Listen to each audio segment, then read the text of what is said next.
All right, let's talk about the minimum wage in my best possible passive-aggressive, soft-spoken NPR voice. So you've probably seen 8 Senate Democrats voted against raising the minimum wage to $15 an hour, and the left is quite upset. And it's interesting, it caught me off guard because I didn't think that there was still people that actually thought that this was viable policy, but apparently there is quite a few. I want to show you a mini debate I had in my comments section with a guy that it just kind of spontaneously popped up. He says, it's the Republican Party that keeps on rejecting the stimulus package that can only help minorities. And I'm not talking about stimulus checks. I'm talking about their refusal to raise the minimum wage. They seem to be okay with everything, but are not budging on raising the minimum wage. A lot of minorities are working for $7 an hour. Are you kidding me? That might have been decent wages in the 70s and 80s, but in 2021, how can someone live off that? So he goes on this rant. One thing I want you to realize, this is a revelation I had, is the left is always doing poetry. Like, they don't do dialectic. They don't do the logic and reason thing. They're always doing poetry. So it helps to keep in mind what you're reading here, this wall of text in this comment. It's a poem. It's like slam poetry. And so you've got to look at the feelings they're trying to evoke, not so much the facts, because they redefine words at will and they ignore any politically inconvenient facts. So I responded to him here. Low wages allow for unskilled workers to build skills and a resume and leverage that for better pay. I myself did just that.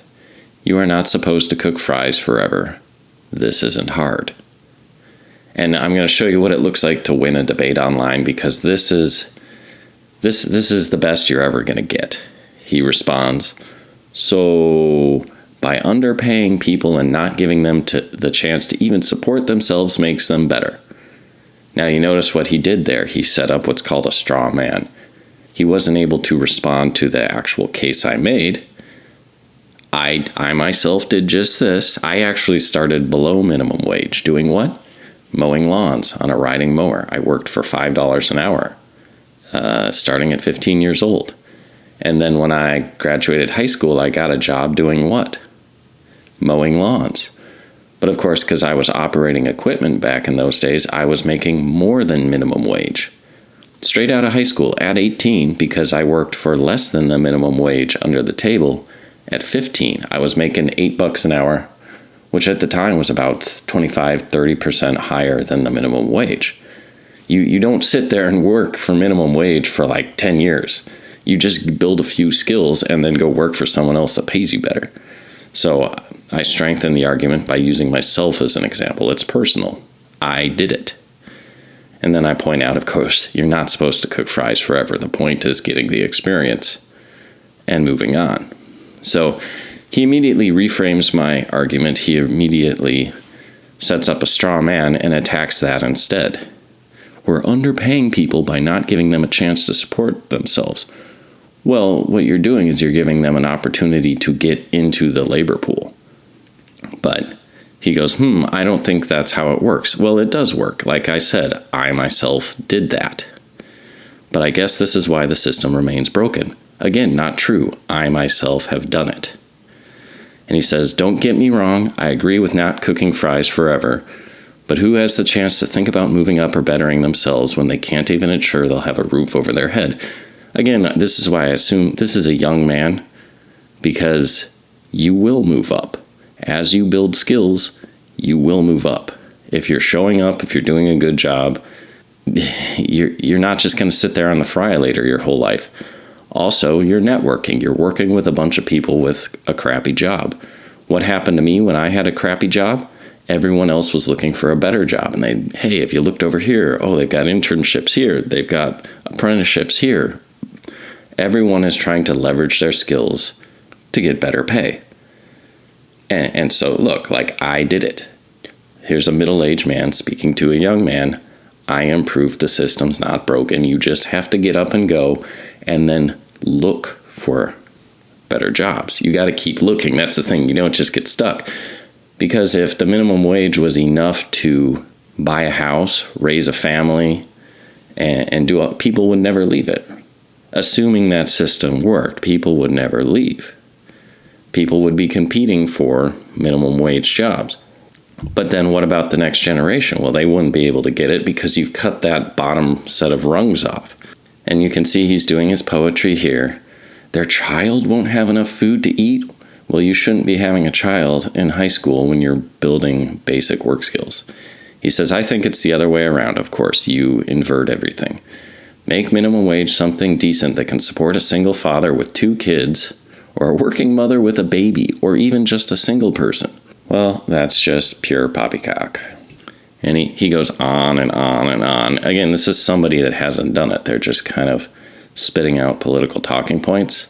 And then it's a bunch of whining and complaining. And this is the poetry, right? And not even Democrats are stupid enough to vote for it. There's also a couple things that pop into my head. This same person, I would suspect, to be consistent, wants open borders. Well, how are you going to boost the wages of American workers, low-skilled American workers, by importing millions of people from the third world? Think about it. I forget the sports ball player, Tom Brady or whatever, his rookie card is going for $2 million or something absurd. Well, what if the reason it's worth a lot is because it's rare? What if there were 9 million Tom Brady rookie cards floating around out there? It wouldn't be worth $2 million, right? You flood the labor market with third worlders that have this bizarre immigration status where they're not citizens, but we're not deporting them, and we're paying them under the table. They don't have any of the workplace protections. They don't have to follow any OSHA laws. You can hire and fire at will, and you can pay them less than minimum wage. How are you going to raise the wages of the American worker when you are flooding the country with unskilled labor? I mean, you're not. And then even the unskilled workers, he says he's concerned about the minorities in this country, they can't get a start because if the minimum wage is whatever, $10 an hour, the third worlder making $5 an hour undercuts that. And so really what he's getting at, the essential thing this guy wants is purchasing power. He wants a higher purchasing power. He thinks work should pay more as far as what you buy, because it's not the dollar amount. Because for one, $15 an hour isn't enough to have 2 kids in a house and all this stuff. It's not. What he wants is purchasing power. So I thought everyone understood this and knew this, but there's this meme. It goes back to 2013, but in 1964, minimum wage was 5 silver quarters per hour. Today, in 2013, those 5 quarters are worth $26 an hour in melt value. We don't need to fix the minimum wage. We need to fix the money. The minimum wage was $1.25, but back then our money was backed by gold and silver. The quarters, 1964 and earlier, are actually 90% silver. It's called junk silver. It's actually quite valuable. As you can see, if we still had a minimum wage that was only $1.25, but we paid people in silver-backed currency, they would be earning the equivalent of $30 an hour today. Now that's pretty darn good. And think about what the rest of us would be earning if we were being paid in real money, not fiat. Right now our currency is backed by nothing. They're printing it like crazy. And that's why the dollar's lost 99% of its value. It's the inflation that's destroying the lower and middle classes, not the minimum wage. The minimum wage fight is just swinging its shadows. You'll get $15 minimum wage, and then that $15 will buy you less than what $1.25 bought you back in the day. What if they paid you in Bitcoin? That's another sound currency, right? That can't be inflated away. What if you'd been working for minimum wage for the past 10 years, but in Bitcoin? You'd be a multimillionaire. The issue isn't the minimum wage. If you want to do some grand crusade to make the lives of the people better, you would argue for sound money. But I just thought it was interesting that the minimum wage is still such a hot topic, and I don't know, everyone just gets activated either by the late night comedians and the fake news media or what's pushing this. But here's the real solution: sound money. That would benefit every worker, but it wouldn't benefit the banks, because when they print money out of thin air, who gets to use it first? Big banks that get to loan it out before the inflation hits the greater system. It's the inflation that eats it alive. Take, for example, my house. I paid $200,000 for my house 5 years ago. On the market today, it's a hot market. Supposedly, it's worth close to $400,000. Did my house double in size? No, it's still small. My house did not grow twice as big. My property did not grow in size. What happened?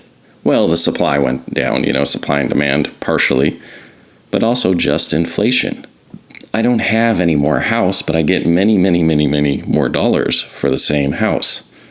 A lot of these, old boomers talk about how they bought their house for 80 grand and how much, quote, money they made. But if they were to sell that house, what could they do with all that money? They could just probably go buy a house of equivalent size or even smaller, right? It's the inflation. And so getting back to the minimum wage, what do I think the minimum wage should be? 0. I think companies should have complete freedom to pay whatever they want. And before you get mad, how many of you are college students that have worked unpaid internships? Well, why do you have to work unpaid? Because you're not yet worth the $10 an hour or whatever the minimum wage is, but certainly your work is worth something. You're getting paid 0 because there is a minimum wage, because that experience is so valuable. Starting out working, that month in the summer, if you could make $4 or $5, that would be great for you. It's better than 0. And then the company goes, wow, this is a really good person. Companies want to keep talent, and so they're going to sweeten the deal. But by having a high minimum wage, you undercut all the newcomers to the labor pool. You don't earn a minimum wage for 5, 10, 15, 20 years. That's just your toe in the door. But for whatever reason, let's say you're really dead set on this $15 an hour thing. What's a practical way to get there?